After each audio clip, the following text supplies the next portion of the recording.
कूणा ग्राम पर सियासी घमासान।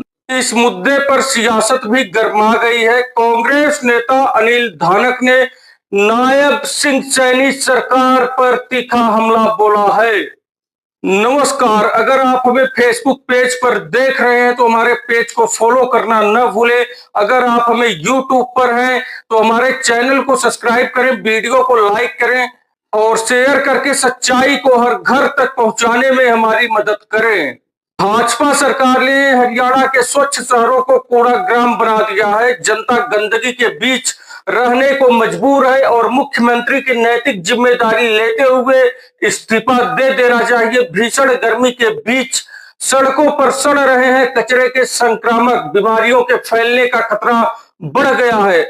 स्थानीय निवासियों का कहना है कि प्रशासन की नाकामी के कारण अब सांस लेना भी दूभर हो गया है। सबसे बड़ा सवाल कूड़े के ढेर और सिस्टम की विफलता। सैनी सरकार पर गहराता संकट। हरियाणा के शहरों की सूरत इन दिनों बदहाल है। 14,000 टन से ज्यादा कूड़ा सड़कों पर सड़ रहा है, जिससे न केवल दुर्गंध फैल रही है बल्कि महामारी का खतरा भी सिर पर उठ रहा है। यह स्थिति सरकार के प्रशासनिक दूरदर्शिता और सफाई कर्मचारियों के प्रति संवेदनहीनता का परिणाम नजर आती है।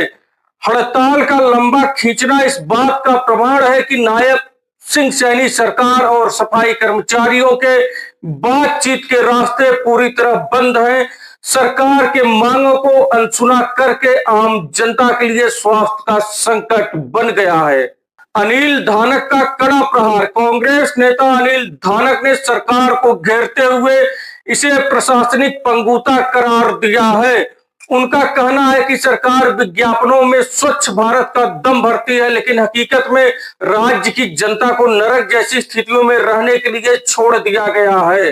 प्रबंधन में भारी चूक। 14,000 टन कूड़े का सड़कों पर जमा होना यह बताता है कि सरकार के पास कोई इमरजेंसी बैकअप प्लान नहीं था। नगर निगमों का ढांचा पूरी तरह चरमरा गया। बीमारियों की दस्तक और जनता की बेबसी। सड़कों पर फैले कचरे के कारण मच्छर और अन्य कीटों का प्रकोप बढ़ गया।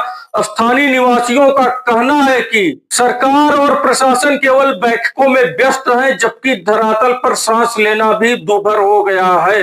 वहीं पर कांग्रेस नेता अनिल धानक ने सरकार पर बोलते हुए कहा कि सफाई कर्मचारियों की हड़ताल केवल उनकी मांगों की लड़ाई नहीं, बल्कि यह सैनी सरकार की विफलता का कूड़ा है जो अब जनता के घरों के बाहर जमा हो रहा है।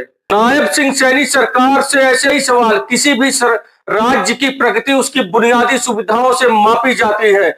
यदि एक सरकार अपने सफाई कर्मचारियों को संतुष्ट नहीं रख सकती और कचरा प्रबंधन जैसे प्राथमिक कार्य में विफल रहती है तो उसकी कार्य क्षमता पर सवाल उठना लाजमी है। अनिल धानक के हमले ने इस मुद्दे को जनता की अदालत में खड़ा कर दिया है। अगर समय रहते समाधान नहीं निकाला गया तो यह कूड़ा संकट आगामी चुनावों में भाजपा सरकार के लिए एक बड़ा राजनीतिक गड्ढा साबित हो सकता है। जुड़े रहिए हमारे साथ और देखते रहिए दैनिक सच हरियाणा। जय हिंद, जय भारत।